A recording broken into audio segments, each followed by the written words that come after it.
میرے نہایت ہی واجب الاحترام معزز سامعین کرام، السلام علیکم ورحمۃ اللہ وبرکاتہ۔ موجودہ حالات کو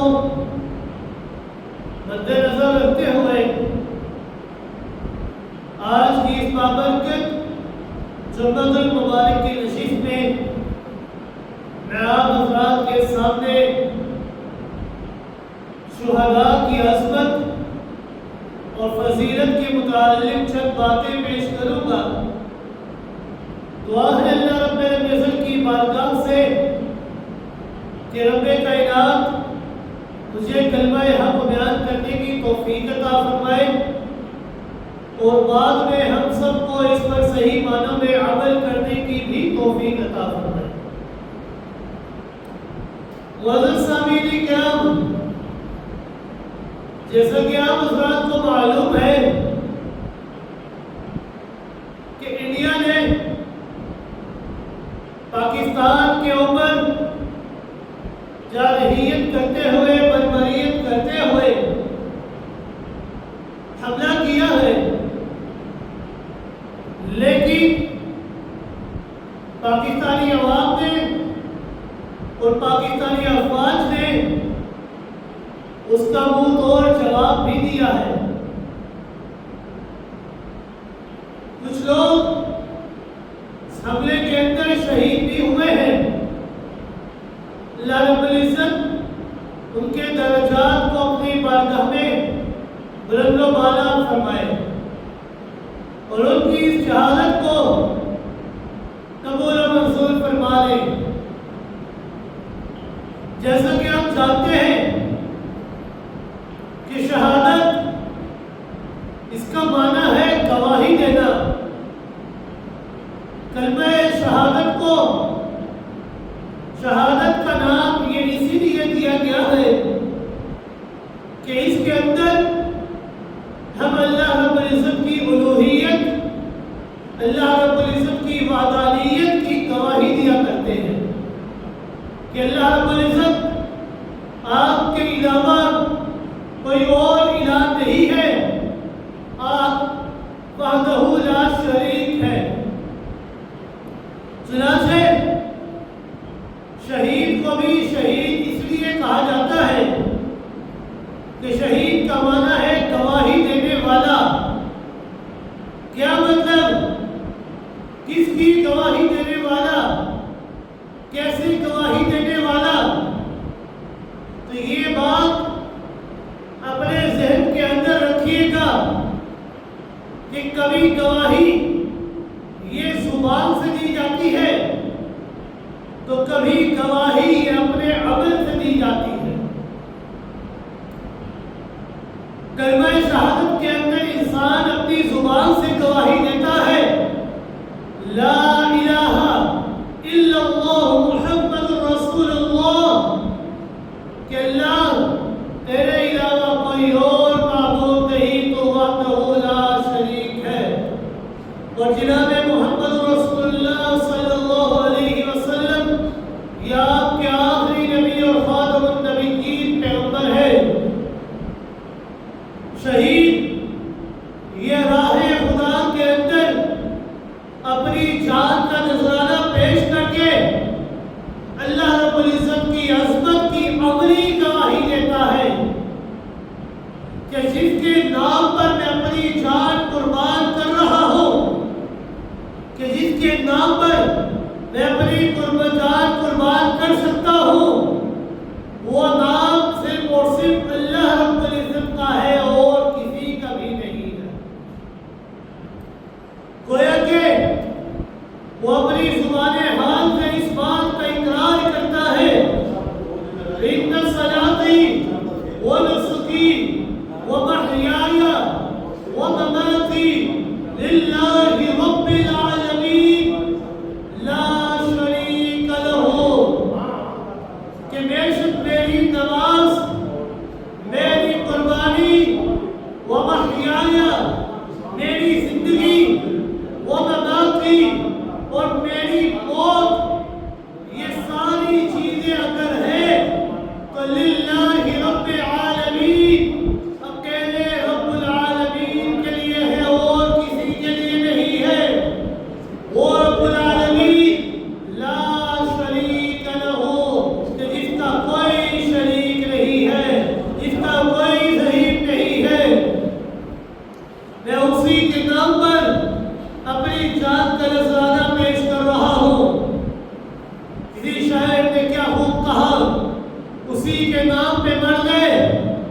اسی کے نام جیتا جا، اسی کے نام پہ مر لے، اسی کے نام جیتا جا، اسی کے نام کی میں ہو تو بھر بھر جام پیتا جا۔ اللہ رب العزت کے راستے میں جہاد اور قتال کر کے شہید تو بہت سارے لوگ ہوتے ہیں، مگر حقیقی شہید کون ہوتا ہے؟ حقیقی شہید وہی ہوتا ہے کہ جس کی نیت خالص ہوتی ہے۔ کیوں؟ کیونکہ انسان کے اعمال کا دار و مدار یہ انسان کی نیت کے اوپر مبنی ہوتا ہے۔ رسول اکرم صلی اللہ علیہ وسلم کا ایک مختصر سا فرمان، انما الاعمال بالنیات، کہ اعمال کا دار و مدار یہ انسان کی نیتوں کے اوپر ہوتا ہے کہ جس قدر نیت خالص ہوگی اسی قدر انسان اپنے کائنات سے ثواب کو حاصل کر سکتا ہے۔ اللہ رب العزت کے راستے میں جہاد اور قتال کر کے شہید تو بہت سارے لوگ ہوتے ہیں، مگر حقیقی شہید وہی ہوتا ہے کہ جس کی نیت خالص ہوتی ہے، اور نیت کا علم یہ سوائے رب کی ذات کے اور کسی کو نہیں ہو سکتا، یہ سوائے اللہ رب العزت کی ذات کے کسی اور کو نہیں ہو سکتا۔ پیغمبر کائنات صلی اللہ علیہ وسلم سے سوال کیا گیا کہ کچھ لوگ اپنی بہادری دکھانے کے لیے جہاد کرتے ہیں، تو کچھ لوگ قومی عصبیت کے لیے جہاد کیا کرتے ہیں، کچھ لوگ لوگوں کو دکھانے کے لیے جہاد کیا کرتے ہیں کہ ہم بڑے جنگجو ہیں، ہم بڑے بہادر ہیں، ہم بڑے زور آور ہیں، ہم بڑے طاقتور ہیں، لوگوں کو دکھانے کے لیے میدان جہاد میں آتے ہیں۔ تو رسول اکرم صلی اللہ علیہ وسلم سے سوال کیا گیا، ای ذالک فی سبیل اللہ، کہ اللہ کے رسول صلی اللہ علیہ وسلم ان تینوں میں سے آپ ہمیں بتلائیے کون سا جہاد یہ اللہ کی راہ میں جہاد والا ہوگا، کون سا جہاد یہ اصل جہاد ہوگا؟ تو رسول اکرم صلی اللہ علیہ وسلم نے جواب دیتے ہوئے فرمایا، من قاتل لتکون کلمۃ اللہ ہی العلیٰ فہو فی سبیل اللہ، کہ جو آدمی اللہ کے دین کی سربلندی کے لیے، اللہ کے دین کی اشاعت کے لیے قتال کرتا ہے، جہاد کرتا ہے، تو وہ جہاد فی سبیل اللہ کہلاتا ہے۔ جہاد فی سبیل اللہ یہ وہی جہاد ہوگا کہ جو کلمہ حق کے لیے بلندی کے لیے، جو دین اسلام کی بلندی کے لیے لڑا جاتا ہے۔ جو جہاد قومی عصبیت کے لیے یا اپنے آپ کو دکھلانے کے لیے کیا جائے تو وہ جہاد فی سبیل اللہ نہیں ہوتا۔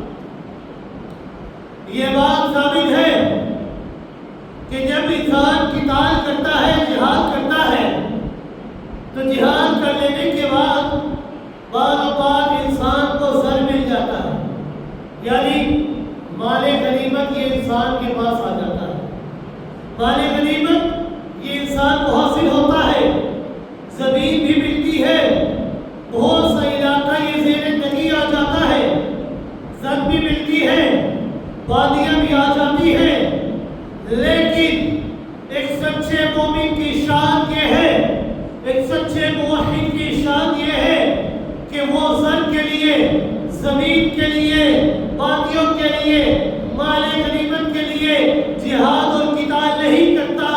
اگر وہ جہاد اور قتال کرتا ہے تو صرف اور صرف دین حق کی سربلندی کے لیے کرتا ہے، وہ اپنی جان اور مال کا نذرانہ پیش کرتا ہے تو صرف اور صرف دین حق کی سربلندی کے لیے کرتا ہے۔ کیوں؟ کیونکہ شہادت ہے مطلوب مقصود مومن، شہادت ہے مطلوب مقصود مومن، نہ مال غنیمت نہ کشور کشائی۔ اصل مومن یہ مال غنیمت کو حاصل کرنے کے لیے جہاد نہیں کرتا، وہ جہاد کرتا ہے تو دین حق کی سربلندی کے لیے کرتا ہے۔ پیغمبر کائنات صلی اللہ علیہ وسلم نے ارشاد فرمایا کہ شہداء یہ تین قسم کے ہیں، تین قسم کے لوگ ہیں جو شہید کہلاتے ہیں۔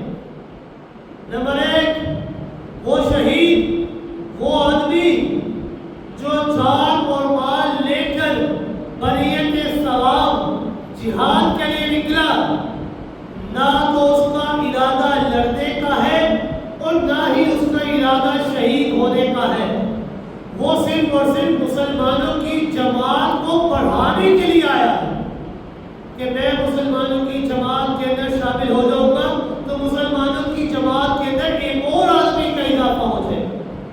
وہ لڑنے کے لیے، جہاد کرنے کے لیے، مرنے کے لیے نہیں آیا، وہ صرف مسلمانوں کی جماعت کو بڑھانے کے لیے آیا ہے۔ اگر یہ آدمی بھی شہید ہو جاتا ہے تو ایسے بندے کے بھی اللہ رب العزت تمام گناہوں کو معاف فرما دیتے ہیں۔ اگر یہ آدمی شہید ہو گیا تو ایسے بندے کو رب کائنات عذاب قبر اور فضائے اکبر سے محفوظ فرما دیتے ہیں، اسے عزت کی خلعت اور جنت کا تاج پہنا دیتے ہیں اور اس کی حور عین سے شادی فرما دیتے ہیں۔ اب یہ بندہ ابھی لڑنے کے لیے اور شہید ہونے کے لیے نہیں آیا، صرف مسلمانوں کی تعداد کو بڑھانے کے لیے جہاد میں شامل ہوا۔ اگر یہ بندہ بھی شہید ہو جائے تو اللہ رب العزت ایسے بندے کی بھی تمام گناہوں کو معاف فرما کر اسے جنت کے اندر اعلیٰ مقام عطا فرماتے ہیں، حور عین سے اس کی شادی فرما دیتے ہیں، عذاب قبر اور فضائے اکبر سے بھی محفوظ فرما دیتے ہیں۔ ابھی لڑنے کی ارادے سے، شہید ہونے کی ارادے سے نہیں آیا، اس کو بھی شہید کہا جاتا ہے۔ دوسرا، رسول اکرم صلی اللہ علیہ وسلم نے فرمایا دوسرا شہید وہ ہے جو جان اور مال لے کر ثواب کی نیت سے جہاد کے اندر شامل ہوا، جہاد کے لیے نکلا، اس کی نیت یہ ہے، اس کی خواہش یہ ہے کہ میں کفار کو تو قتل کروں لیکن خود قتل نہ ہو۔ اگر ایسا آدمی بھی شہید ہو جائے تو آپ صلی اللہ علیہ وسلم نے فرمایا کہ ایسے بندے کا گھٹنا کل قیامت کے دن حضرت ابراہیم خلیل اللہ علیہ السلام کے گھٹنے کے ساتھ ہو۔ اللہ رب العزت نے قرآن مقدس کے اندر ارشاد فرمایا فی مقعد صدق عند ملیک مقتدر، کہ اللہ رب العزت کے سامنے سچی بیٹھک کے اندر اس کا ٹھکانہ ہوگا۔ اب ایسا بندہ یہ بھی شہید کہلایا جائے گا جو ثواب کی نیت کے ساتھ جہاد کے اندر شامل ہوا لیکن اس کا ارادہ یہ ہے کہ میں کفار کو تو قتل کروں لیکن خود شہید نہ ہوں۔ ایسے بندے کو بھی اللہ رب العزت جنت میں اعلیٰ مقام عطا فرماتے ہیں اور اپنے سامنے ایک سچی بیٹھک کے اندر جگہ عطا فرماتے ہیں۔ تیسرا شہید، جس کو شہید کہا جاتا ہے، یہ وہ شخص ہے جو جان اور مال لے کر ثواب کی نیت کے ساتھ جہاد کے لیے نکلا اور اس کی چاہت، اس کی منشا، اس کی خواہش یہ ہے کہ میں کفار کو بھی قتل کروں اور خود بھی قتل کر دیا جاؤں۔ اگر یہ آدمی کفار سے لڑتے لڑتے شہید ہو جائے تو یہ آدمی قیامت کے دن اپنی تلوار کندھے پر رکھتے ہوئے بڑی شان کے ساتھ چلتے ہوئے میدان محشر میں آئے گا، حالانکہ اس وقت سب لوگ گھٹنوں کے بل زمین پر پڑے ہوں گے، سب لوگ گھٹنوں کے بل پڑے ہوں گے اور وہ کہے گا کہ اے لوگوں میرے لیے راستہ چھوڑ دو، میں نے اپنا خون، اپنا مال اللہ کے راستے پر لٹا دیا ہے۔ پیغمبر کائنات صلی اللہ علیہ وسلم نے فرمایا کہ اگر ایسا شہید یہ پیغمبروں کو بھی کہے گا، پیغمبر بھی میدان محشر کے اندر موجود ہوں گے، اگر وہ انسان، وہ شہید یہ بات انبیاء اکرام کو بھی کہے گا تو وہ بھی اس شہید کے لیے راستہ چھوڑ دیں گے۔ یہ شخص عرش الہی کے نیچے نور کے منبر پر رونق افروز ہوگا اور ہر قسم کے خوف سے، ہر قسم کے حسن سے، ہر قسم کے غم سے محفوظ ہوگا، اسے نہ تو حساب کتاب کی فکر ہوگی، نہ ہی میزان اعمال کی فکر ہوگی، نہ ہی منزلات کی فکر ہوگی۔ وہ جو مانگے گا اسے دیا جائے گا، جس کی شفاعت کرے گا اس کی شفاعت بھی قبول کی جائے گی۔ یہ ہے وہ شہید جو ثواب کی نیت کے ساتھ اپنے جان اور مال کو اللہ کی راہ میں قربان کرتا ہے اور شہید ہو جاتا ہے۔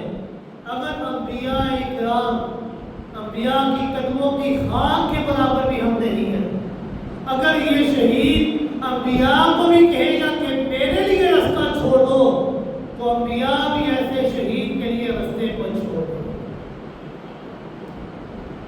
آپ صلی اللہ علیہ وسلم کا فرمان ہے الجنت تحت ضیوف الاسنام، کہ جنت یہ تلواروں کے سائے کے نیچے ہے۔ جہاد یہ بہت بڑی دولت ہے جو مسلمانوں کو ملی ہے۔ ہر نماز کے اندر ہم اللہ رب العزت سے ایک دعا کیا کرتے ہیں، جسے سورہ فاتحہ کے اندر میں نے آپ حضرات کے سامنے بیان کیا تھا کہ ہم انسان اللہ رب العزت سے دعا کرتے ہیں، اللہ رب العزت کی تعریف، اللہ کی حمد و ثنا، اللہ کو وحدہ لا شریک مان لینے کے بعد، اللہ کی بزرگی اور کبریائی بیان کر لینے کے بعد، الحمدللہ رب العالمین الرحمن الرحیم مالک یوم الدین ایاک نعبد و ایاک نستعین، اللہ کی عبادت کا اقرار کر لینے کے بعد، اللہ سے مدد مانگ لینے کے بعد، اب نمازی بندہ اپنے رب سے اپنے لیے دعا مانگتا ہے، تو وہ دعا جس کے متعلق میں نے آپ کو بتلایا تھا، وہ دعا کیا تھی کہ نمازی دعا کرتا ہے اللہ سے، کیا دعا کرتا ہے؟ اہدنا الصراط المستقیم صراط الذین انعمت علیہم غیر المغضوب علیہم ولا الضالین، کہ اللہ میں اب تیری تعریف کر لینے کے بعد اب تجھ سے مال و دولت کا سوال نہیں کرتا، تیری بزرگی بیان کر لینے کے بعد اس دنیا کے بنگلوں کی دعا نہیں کرتا، تیری کبریائی بیان کر لینے کے بعد، تجھے واحد مان لینے کے بعد، تجھے احد مان لینے کے بعد، تیری عبادت کا اقرار کر لینے کے بعد میں یہ دنیا کا عیش و آرام تجھ سے طلب نہیں کرتا، بلکہ میں تجھ سے طلب کرتا ہوں، میں تیرے سامنے دعا کرتا ہوں اہدنا الصراط المستقیم، کہ اے اللہ مجھے سیدھا رستہ دکھلا۔ کون سا سیدھا رستہ؟ کون سا صراط مستقیم؟ صراط الذین انعمت علیہم، وہ صراط مستقیم کہ جس رستے کے اوپر چلنے والے لوگوں کے اوپر تیرا انعام نزول ہوتا ہے، تیرے انعامات کی برسات ہوا کرتی ہے، تیرے انعامات کی بارشیں برسا کرتی ہے، ان لوگوں کے رستے کے اوپر مجھے چلنے کی توفیق عطا فرما۔ اب وہ لوگ کون ہیں؟ قرآن مقدس کی خوبی یہ ہے القرآن یفسر بعضہ بعضا، کہ یہ خود اپنی تشریح بیان کیا کرتا ہے، یہ خود اپنی مجمل آیات کی تفسیر بیان کیا کرتا ہے۔